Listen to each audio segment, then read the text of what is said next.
Many time in newspapers we deal with the news trafficking. एक ऐसा word है जिसको आप बहुत बार देखते हैं, trafficking of the girls, trafficking of childs, trafficking of the womens, for the purpose of, एक वर्ड आता है प्रोस्टिट्यूशन।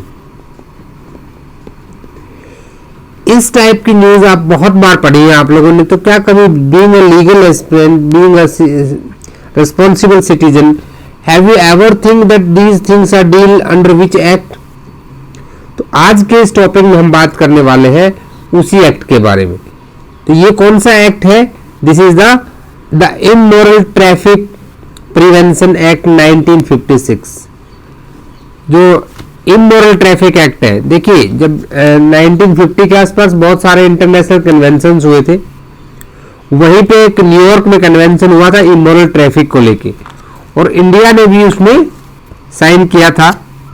तो वहां पे ये डिसाइड हुआ कि सभी देश इसके लिए कुछ ना कुछ कानून बनाएंगे, और उसी के फर्दरेंस में इंडिया ने 1956 में the immoral of the trafficking prevention act बनाया। ये एक बहुत बड़ी ह्यूज प्रॉब्लम है। इस एक्ट को बहुत सारे लोग पीटा भी कहते हैं, पीटा एक्ट।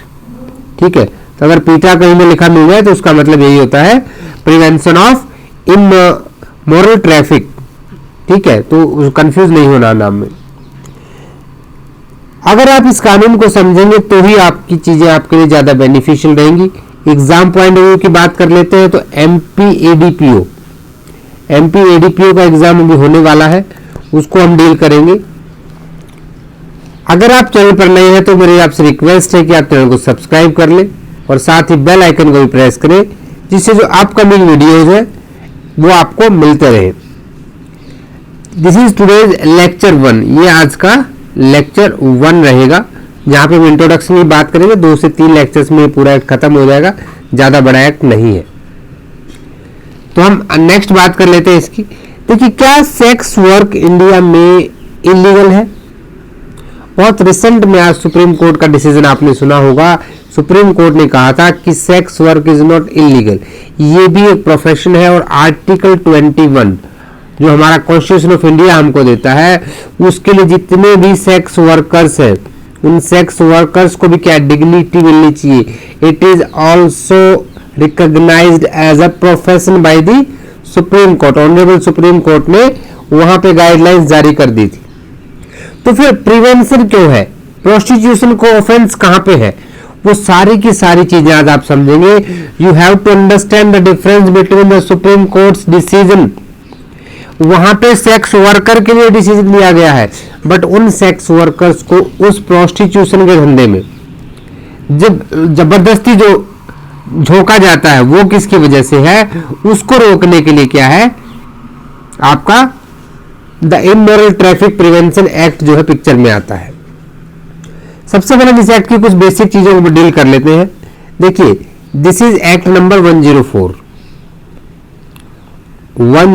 एक्ट नंबर कौन सा है? ऑफ 1956। इस एक्ट को समझने से पहले एक बेसिक चीज को समझिए आप। कुछ ऐसी टेक्नोलॉजी, जब भी आप किसी एक्ट को पढ़ते हैं ना, चाहे इस एक्ट को पढ़े हैं किसी को भी, तो आपको पता होना चाहिए आपको हम पढ़ना क्या है। सबसे पहले हमें यह पता होना चाहिए क्या कि ब्रोथल्स क्या होते हैं, उसके बाद prostitution, and next one is the what are the offences regarding that and the punishments, उनके लिए पनिशमेंट्स क्या क्या होंगी। उसके बाद हमें पता होना चाहिए कि करेक्टिव होम में, करेक्टिव इंस्टीट्यूशन या फिर प्रोटेक्टिव होम, इन दोनों में क्या डिफरेंस होगा। अंडरस्टूड? किस तरह से इसका जो नेचर है ऑफेंस का क्या रहेगा, नेचर ऑफ ऑफेंस क्या होगा, यहाँ पे कॉग्निजेबल होंगे या नॉन कॉग्निजेबल होंगे, पुलिस वाला आपको अरेस्ट कर सकता है बिना वारंट के या नहीं, और उसी से रिगार्डिंग केस लॉज के बारे में हम बात करेंगे, and including also the trial process. ये सारे के सारे वो कीवर्ड्स हैं। अगर आपको ये पता है तो it is very easy to understand this act. बहुत इजी हो जाएगा इस एक्ट को समझना अगर आपको ये बेसिक चीजें पता है। देखिए, इसके स्केलेटन की हम बात कर लेते हैं, जिससे कि माइंड में इसका एक स्केलेटन आपके बन जाए।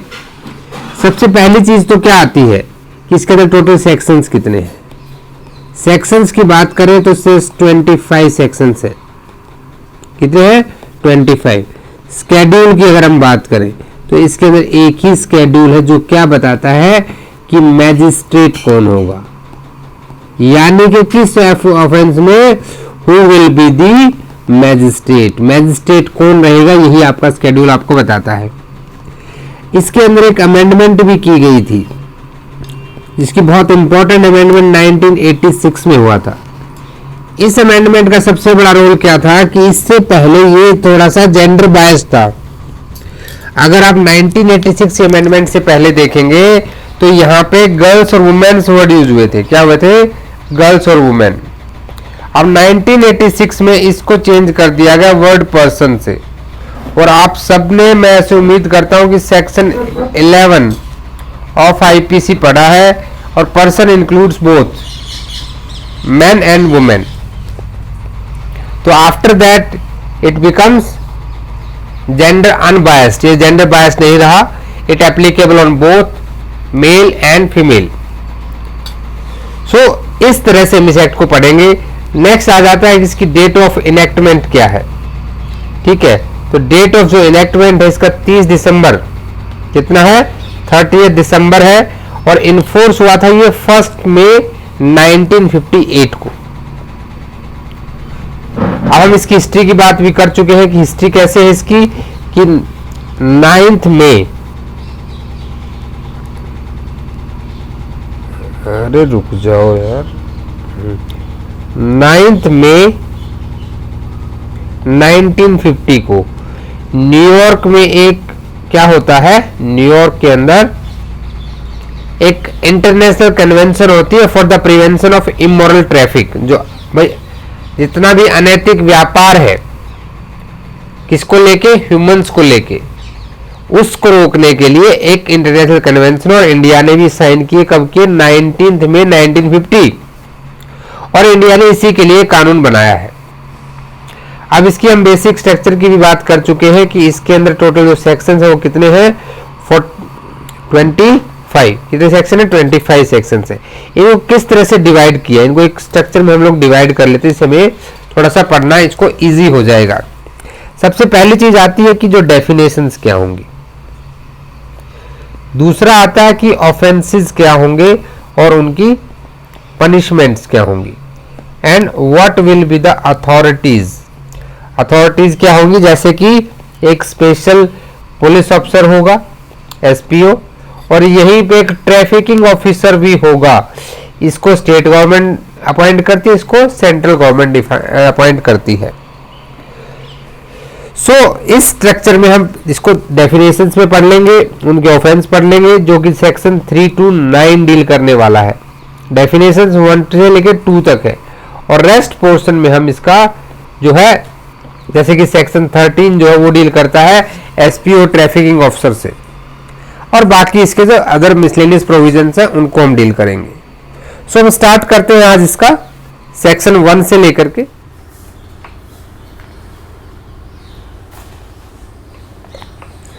सबसे पहले हम डील करते हैं इसका सेक्शन 1।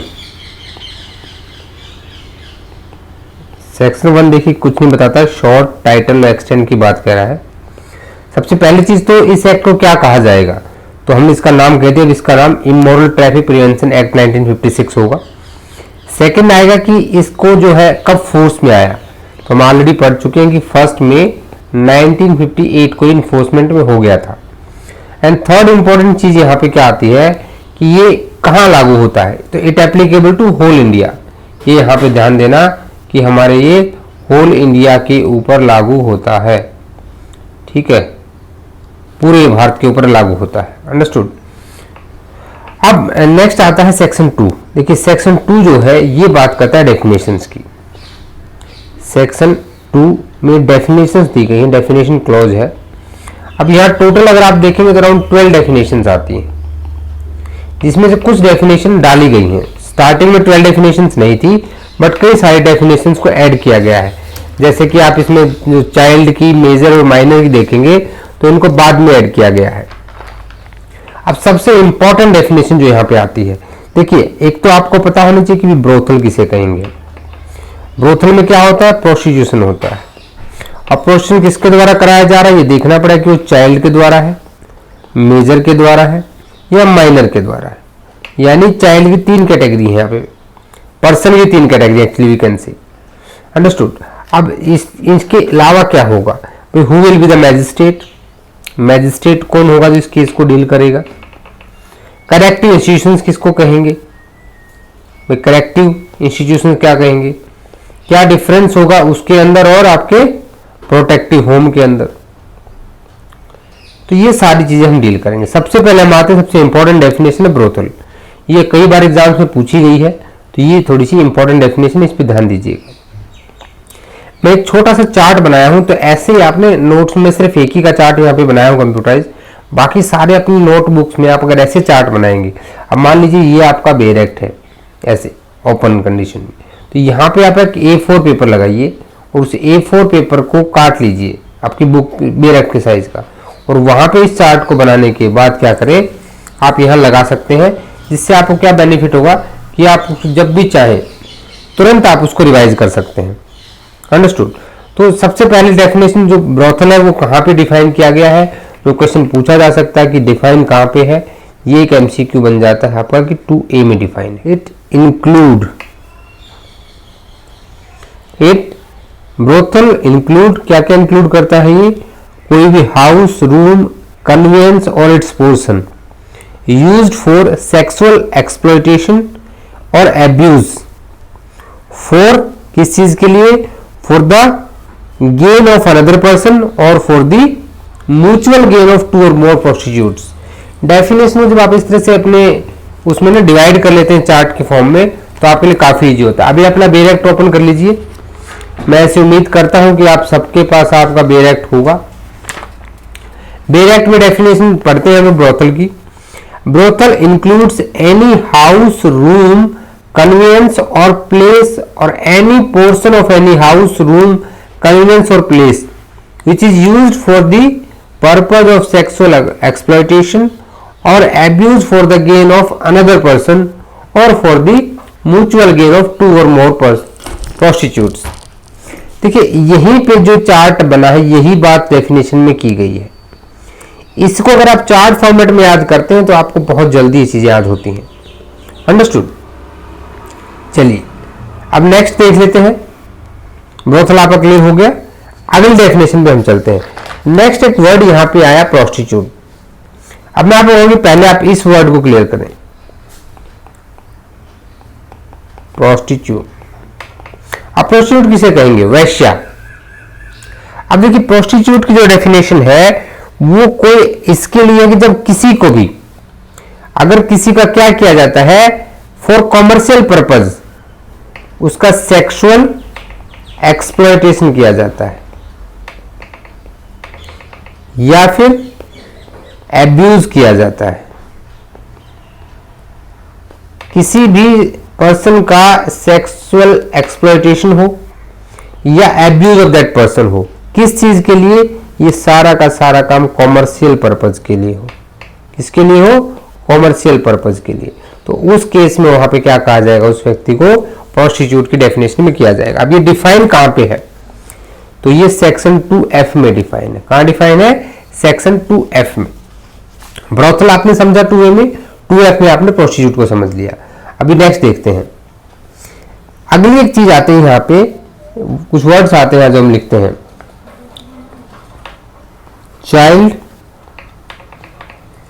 मेजर और माइनर।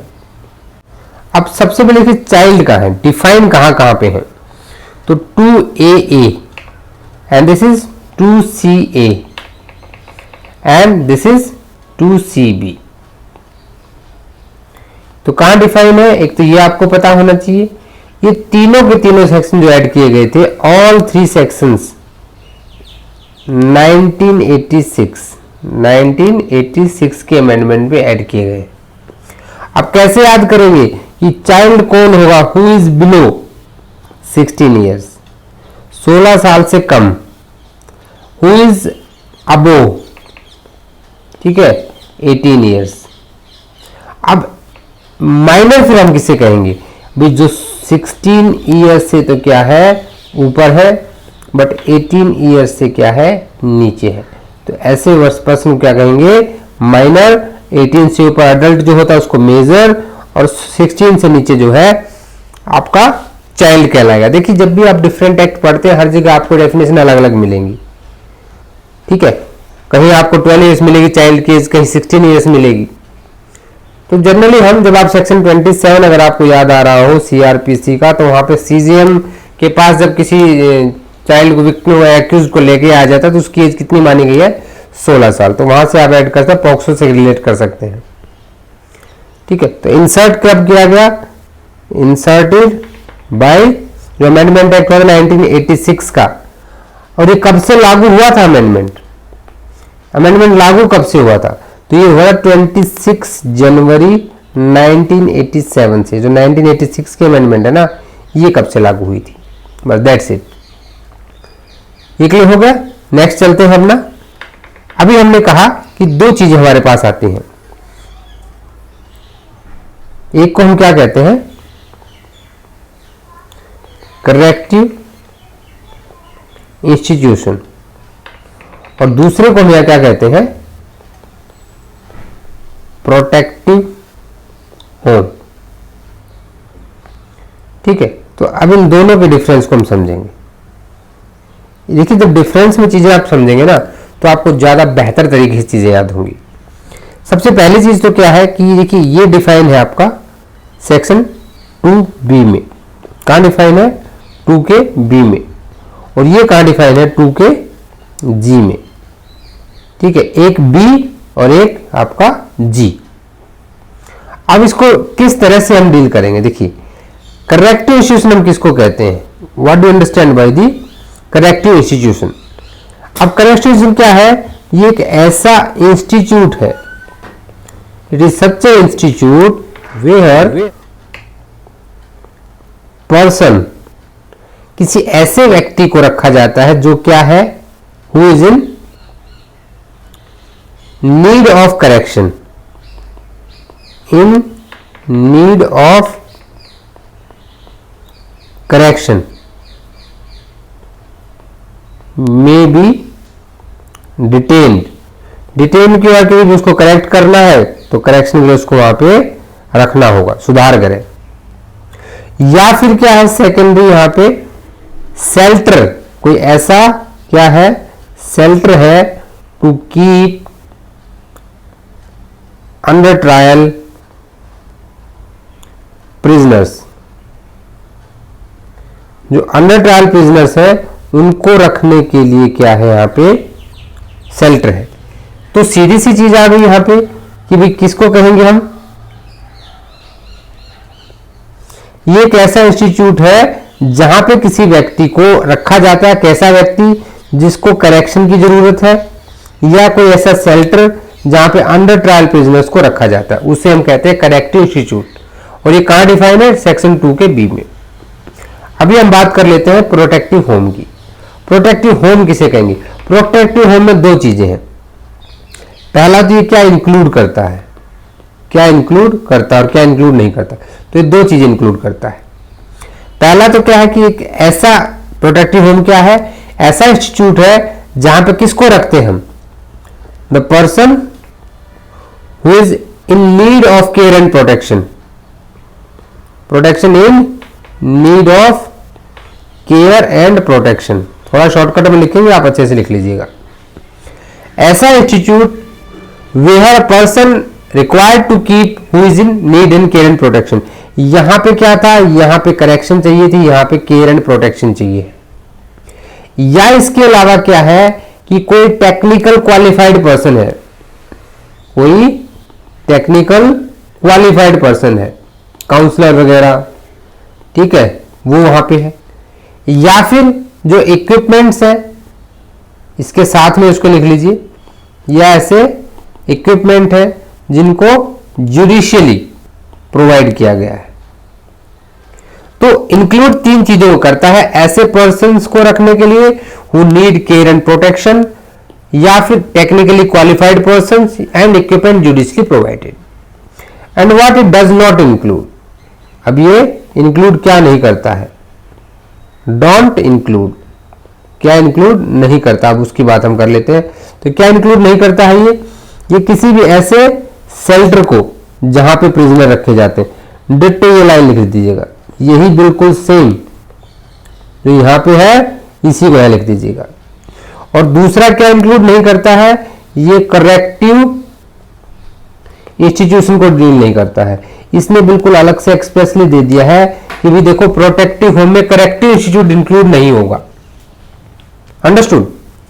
तो आइए पे दोनों का डिफरेंस, मैं यहाँ पे थोड़ा सा स्लो इसलिए चल रहा हूं कि यहीं से क्वेश्चंस आते हैं और ये एग्जाम आपके लिए बहुत इंपॉर्टेंट है, क्योंकि यह सिर्फ प्री का एग्जाम होगा, मेंस की टेंशन नहीं है और डायरेक्ट आपको यहाँ पे जॉब मिल सकती है आपकी। सो हम कहीं पे भी, सो दैट आपका ज्यादा टाइम वेस्ट ना, आपको 28 मेन एक्ट पढ़ने एमपीएडीपीओ के लिए। सो एक ही बार में go slow but it will be more beneficial to you. चलिए अब ये डेफिनेशन हो गई है, कोई डाउट यहां तक किसी को भी? अब नेक्स्ट बात करते हैं हम, एक 2C में मैजिस्ट्रेट दिया गया है, 2C who will B magistrate. बस आप इतना याद रखिएगा कि मैजिस्ट्रेट की डेफिनेशन 2C में दी गई है। देखिए सी यानी कि किसी को क्या करना, देखना। अब देखने का काम किसका है यहाँ, जज साहब का, वो देख लेंगे। ठीक है, तो उस केस में क्या होगा, who can see, I will see in the court, ऐसे बोलते हैं ना। तो भाई कोर्ट में कौन बैठा है, मैजिस्ट्रेट बैठे हैं। अब मैजिस्ट्रेट में कौन इंक्लूड है, तो मैजिस्ट्रेट में यह सीधी सी बात है कि जो भी स्केड्यूल में कॉलम नंबर 2, कौन सा कॉलम, कॉलम नंबर 2 में, कॉलम 1 में दिया गया है ऑफेंसेस क्या क्या होंगे। अगर आप वहां देखेंगे ना तो ऐसे एक कॉलम में यहां पे दिए गए ऑफेंसेस क्या होंगे, और 2 में दिया गया हु विल बी मैजिस्ट्रेट। ठीक है, मैजिस्ट्रेट कौन होगा, वहां पे भी जेएमएफसी होगा, सीजेएम होगा या एग्जीक्यूटिव मैजिस्ट्रेट होगा। तो स्केड्यूल को देख लो इतना, बट आज इंडेक्स बेस्ड इसको थोड़ा याद रखिएगा, ये ज्यादा इंपॉर्टेंट हो जाता है। नेक्स्ट में चलते हैं, एक इंपॉर्टेंट डेफिनेशन और आती है आपकी कि यहाँ पे पुलिस ऑफिसर कौन कौन होंगे। भाई न्याय को रोकने के, सॉरी ऑफेंस को प्रिवेंट करने के लिए क्या चाहिए, पुलिस अधिकारी चाहिए। तो यहां भी हम इसको भी 2 पार्ट में डिवाइड करेंगे। कौन कौन सी दो चीजें होंगी यहाँ पे। पहली चीज आ जाती है आपका special police officer, special police officer. और दूसरी जो टर्म आती है वो किसके लिए आती है, वो आपकी आती है ट्रैफिकिंग पुलिस ऑफिसर। आपसे मैं इनको डिफरेंस इसलिए पढ़ा रहा हूं, देखिए है अलग अलग। अगर आप सीरीज में 2 ABCD पढ़ेंगे आप भूल जाएंगे, लेकिन जब आप डिफरेंस के साथ चीजें पढ़ते हैं तो आपको ज्यादा याद रहती है। ये कहां पे डिफाइन है, सेक्शन नंबर 13 में। और अगर मैं स्पेसिफिकली बात करूं तो 13 में सब सेक्शन 1 से लेकर के 13 में सब सेक्शन 3 तक। और सेम ये कहां पे डिफाइन होगा, सेक्शन 13 में सब सेक्शन 4 में। सेक्शन होगा दोनों का। नेक्स्ट आ जाइए, इसकी डेफिनेशन कहां दी गई है, डेफिनेशन ये जो सेक्शन 13 में ये इसका प्रोविजन देता है ये दोनों, बट ये होंगे क्या, इनकी डेफिनेशन क्लोज में मिलेगी। तो यहां डेफिनेशन दी गई है 2 में, अंडरस्टूड, 2 में। और इसकी जो डेफिनेशन दी गई है ये डिफाइन किया गया है आपका कहां, 2 में। ये दोनों चीजें आपको ध्यान रखनी है, डेफिनेशन कहां है, कौन से सेक्शन में प्रोविजंस दिए गए हैं। अब इसको अपॉइंट कौन करेगा, who will be appoint this, appointed by state government. कौन अपॉइंट करेगी, state government. Very very important, mark कर लीजिए, स्टार मार्क कर लेना इसको, ठीक है। उसके बाद यहां पे कौन अपॉइंट करेगा, he will be appointed by whom, central government, central government. ये बिल्कुल आपके दोनों ना एमसीक्यू जो यहां से बनने के चांसेस बहुत ज्यादा हैं, ये ध्यान देना यहां पे। हालांकि जब सेक्शन 13 हम पढ़ेंगे तो वहां पे हम एडवाइजरी बोर्ड के बारे में भी पढ़ेंगे, ठीक है, लेकिन ये 2 चीजें आपके लिए ज्यादा इंपॉर्टेंट है। नेक्स्ट चलते हैं अपना, जो अगला बात कर रहा है हमारा वो बात करता है 2D। बहुत सिंपल है, ज्यादा इंपॉर्टेंट नहीं है, 2 डेफिनेशन जो बची हैं। 2 के D में क्या है, प्रिस्क्राइब्ड, देखिए प्रेस्क्राइब्ड का मतलब चाहे आप सीआरपीसी में पढ़ें, जहां पे कहाँ दिया गया 2K में, ठीक है। प्रेस्क्राइब का मतलब prescribe by rules made under this act, कहीं पे भी डेफिनेशन मिले इसका मीनिंग यही होता है। बहुत इंपॉर्टेंट है, आप इसको स्किप भी कर सकते हैं। देन आता है 2KH में पब्लिक प्लेस। पब्लिक प्लेस का है जिस जगह को भी पब्लिक यूज करती है अपने कन्वेंस के लिए, विच इज यूज्ड और assessed by the public is a public place. तो ये सारी की सारी आपकी डेफिनेशन है। अब यहीं पे एक सेक्शन और डाला गया था जिसको हम कहते हैं सेक्शन 2A। इसको कब इंसर्ट किया गया? 1978 में इसको इंसर्ट किया गया था। ये जम्मू एंड कश्मीर के बारे में बात कर रहा है कि अगर वहां पे एप्लीकेबिलिटी क्या होगी। विद इफेक्ट फ्रॉम 2 अक्टूबर 1979। लेकिन इसका आपको मैं कह रहा हूँ बहुत इजीली इसको स्किप कर सकते हैं। अभी J&K स्टेट नहीं रहा है, जम्मू एंड कश्मीर और आपका लद्दाख दोनों अलग अलग क्या बन गए हैं, यूटी बन गए हैं 370 हटने के बाद। जब से 370 हटी है तब के बाद हमें इसको देखने की जरूरत नहीं है। अब नेक्स्ट हमारा आएगा सेक्शन 3। इसको एक्चुअली हम ऐसे देंगे इस टॉपिक को नाम की ऑफेंसेस एंड देयर पनिशमेंट्स। तो सेक्शन 3 से लेकर के 9 तक ये डील करेंगे। अब कैसे कैसे ऑफेंस यहां पे रहेंगे, देखिए अगर कोई ब्रोथल्स को रखता है, समवन कीप द ब्रोथल्स, अपने प्रेमिसेस में ऐसे काम करता है, करवाता है, कोई उसकी अर्निंग के ऊपर जीता है, किस पे? प्रोस्टिट्यूशन के द्वारा खाता है, उसी से काम चला रहा है। कोई प्रोक्योर करता है, इंड्यूस करता है किसी को, अंडरस्टूड? कोई डिटेन करता है किसी प्रेमिसेस में उसके लिए। अब पब्लिक प्लेस के आसपास कोई प्रोस्टिट्यूशन का काम करता है, किसी को सीड्यूस या सोलिस्ट किया जाता है, selection of a person in the custody section 9। तो ये सारी की सारी चीजें हम डील करेंगे नेक्स्ट वीडियो में, ठीक है। आई होप यहां तक आपको चीजें अच्छे से समझ में आई होंगी। और आपको देखिए डेफिनेशंस को एक बार समझना बहुत ज्यादा जरूरी है। So thanks for watching this video. अगर आपको वीडियो सच में अच्छा लगा है तो प्लीज मेरी आपसे रिक्वेस्ट है कि इसको आप लाइक कर दें, अपने दोस्तों के साथ भी शेयर करें और कमेंट जरूर करें कि आपको ये वीडियो कैसा लगा। आप मुझे मेल कर सकते हैं, टेलीग्राम को ज्वाइन कर लें जिसका लिंक डिस्क्रिप्शन में भी दे रखा है, और आप इंस्टाग्राम पर भी हमें फॉलो करें। मिलते हैं नेक्स्ट वीडियो में, तब तक के लिए जय हिंद, जय भारत।